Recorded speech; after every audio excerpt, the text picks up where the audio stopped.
یہ اس امت کی حالت ہے کہ جس کا امام الموحدین ہے صلی اللہ علیہ وآلہ وسلم، جس کی توحید کے بارے میں اتنی سینسٹیوٹی ہے کہ کسی اور شخصیت کی ایسی سینسٹیوٹی نہیں ہے۔ اندازہ کریں ان لوگوں کا، یعنی ذہن کی پستی کا لیول، حالت دیکھیں ان کی۔ یہ بابا صاحب بابا فرید رحمۃ اللہ تعالی علیہ، آپ فرماتے جب آپ بیعت ہونے کے لیے نا خواجہ معین الدین چشتی اجمیری رحمۃ اللہ تعالی علیہ کی بارگاہ میں گئے تھے، وہ بات کی بات ہے کہ حضرت نے قطب صاحب کے بعد بھیجا، لکھا ہے کہ بابا صاحب خود فرماتے ہیں کہ جب میں مرید ہونے کے لیے گیا نا، حضرت خواجہ غریب نواز رحمۃ اللہ تعالی علیہ لکڑی کے خشک تنے کے ساتھ نا ٹیک لگا کے بیٹھے تھے۔ تو کہتے ہیں جب اللہ والوں کی بارگاہ میں جاؤ تو دلوں کو کنٹرول میں رکھو، یہ دلوں کے جاسوس ہوتے ہیں۔ کہتے ہیں جب ان کی خدمت میں گئے نا دل میں خیال آیا لے بھائی چنگا والی لکڑ نہ ٹیک لاوے تو لکڑ خشک رہے۔ کہتے ہیں حضرت نے میرا وسوسہ پکڑ لیا اور آپ نے نا درخت پہ نظر فرمائی تو وہ درخت سرسبز و شاداب ہو گیا، ٹانیاں نکل آئیں، پھل پڑ گیا۔ کہتے ہیں پھر نظر ڈالی خشک ہو گیا۔ آپ نے 2-3 بار اس طرح کیا تو کہتے ہیں کرنے کے بعد پھر مجھے مخاطب کر کے کہتے ہیں فرید وہ فقیری کرنا ہے کہ اللہ نہ لڑائی لینا ہے؟ فقیری کرنا ہے یا اللہ نہ لڑائی لینا ہے؟ فقیری کرنا ہے یا اللہ نہ لڑائی لینا ہے؟ کہتے ہیں میں نے عرض کی حضور کیا ہوا؟ فرمایا جو دی مرضی خشک روے تے تو ضرور ہے نورا کرنا ہے۔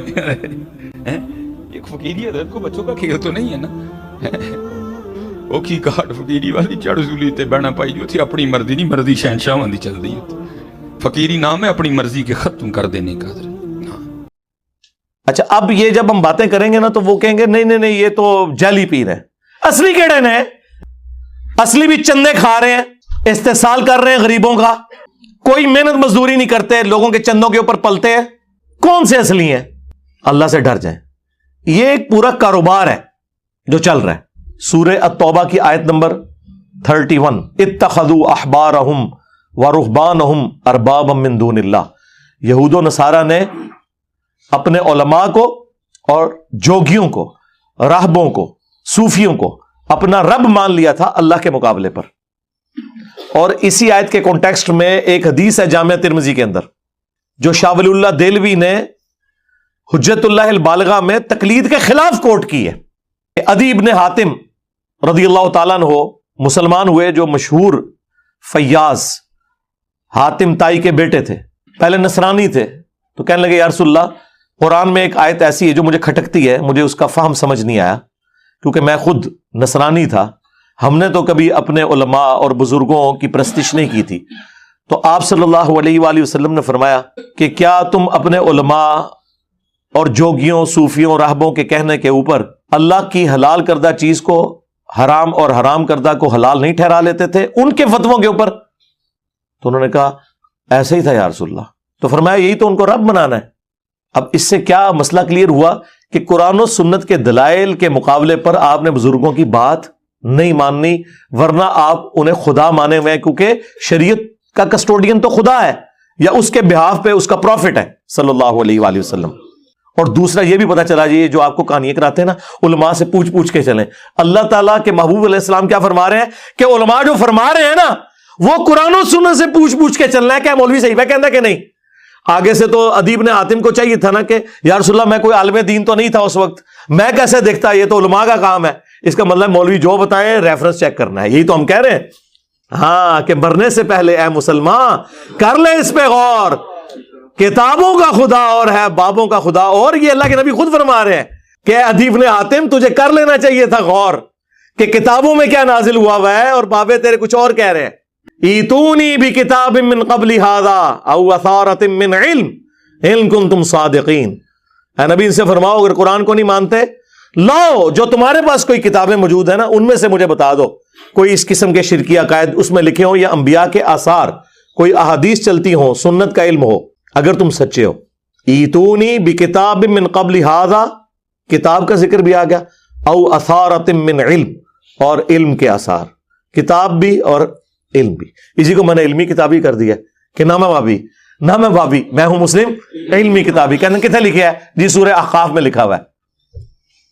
یہ کہاں لکھا ہوا ہے کہ جی مرنے سے پہلے اے مسلمان کر لے اس پہ غور، کتابوں کا خدا اور ہے بابوں کا خدا اور؟ جی جامعہ ترمذی میں حدیث موجود ہے، آؤ نا داڑھ تلے۔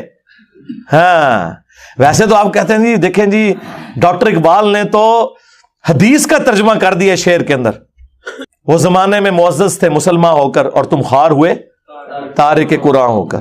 یہ ترجمہ ہے مسلم شریف کی اس حدیث کا جو مشکات میں بھی ہے کہ اللہ تعالیٰ اس کتاب کی وجہ سے قوموں کو عروج دے گا اور اس کی وجہ سے زوال پذیر کرے گا. مستقبل کی خبر تھی، لیکن ڈاکٹر اقبال کے زمانے میں یہ سب کچھ ہو چکا تھا، انہوں نے اسے ماضی بنا دیا. وہ زمانے میں معزز تھے مسلمان ہو کر تم خوار ہوئے تارک قرآن ہو کر. تو سرکار ڈاکٹر اقبال جو حدیثاں ترجمہ کرتا ہے انجینئر صاحب نہیں کر سکتے؟ میرے دیکھ لیں یہ سارے جتنے اشعار اور سلوگن ہیں یہ احادیث کے ترجمے ہیں. یہ عدی بن حاتم کی جو حدیث اتخذوا احبارہم ورہبانہم اربابا من دون اللہ، یہ اس کا ترجمہ ہے کہ مرنے سے پہلے اے مسلمان کر لے اس پہ غور، کتابوں کا خدا اور ہے بابوں کا خدا اور. اگرچہ بابے اسی خدا کو مانتے ہیں لیکن ان کوالٹیز کے ساتھ نہیں مانتے جو کتابوں کے اندر آئی ہیں. اور نہ میں وابی نہ میں بابی، میں ہوں مسلم علمی کتابی. کہتے ہیں نہیں علمی کتابی، بھائی وہ اس کی صفت ہے ہم مسلم ہیں. علمی کتابی اس لیے کہتے ہیں کہ قرآن میں ایتونی بکتاب من قبل ھذا او اثارۃ من علم. اور المستدرک للحاکم میں حدیث ہے اپنے بعد دو چیزیں چھوڑ کے جا رہا ہوں، قرآن اور تمہارے نبی کی سنت. تو کتابوں کے حوالے حضور کر کے گئے ہیں صلی اللہ علیہ وآلہ وسلم. اور غدیر خم پہ صحیح مسلم میں 4 احادیث ہیں. قرآن کو پکڑ لینا، اس میں ہدایت ہے، نور ہے، یہ اللہ کی رسی ہے، جو اسے پکڑے گا ہدایت پہ ہوگا، جو چھوڑ دے گا گمراہ ہو جائے گا. اور دوسری بھاری چیز میرے اہل البیت ہے، ان کے معاملے میں تمہیں اللہ کا خوف دلاتا ہوں. یہ جملہ 3 دفعہ آپ نے ریپیٹ کیا. اللہ کے فضل سے اس پلیٹ فارم سے توحید بھی قرآن کی بیان ہو رہی ہے اور اہل البیت کا بھی دفاع ہو رہا ہے. باقی سب نے ٹکڑوں میں دین لیا ہوا ہے. کل حزب بما لدیہم فرحون، ہر فرقہ خوش ہے جو اس نے ٹکڑے کا دین لیا ہوا ہے. یہاں پہ ٹوٹیلٹی میں دین بیان ہو رہا ہے. اہل حدیث نے توحید بیان کی قرآن والی، اہل بیت پہ آگے ان کی موت ہو گئی. اہل تشیع نے اہل بیت کا دفاع کیا، اگرچہ اس میں غلو بھی کیا لیکن دفاع تو کیا، لیکن توحید کے معاملے میں آگے موت ہو گئی. اہل البیت کے ساتھ وہ عقیدے منسوب کر دیے جو اللہ کا حق تھا. یہ وہ پلیٹ فارم ہے جہاں پہ کبھی ریڈ لائن کراس نہیں ہوتی. توحید گج وج کے بیان ہوگی اور اہل البیت کا بھی دفاع ہوگا لیکن کوئی ریڈ لائن کراس نہیں ہوگی اللہ کے فضل سے الحمدللہ.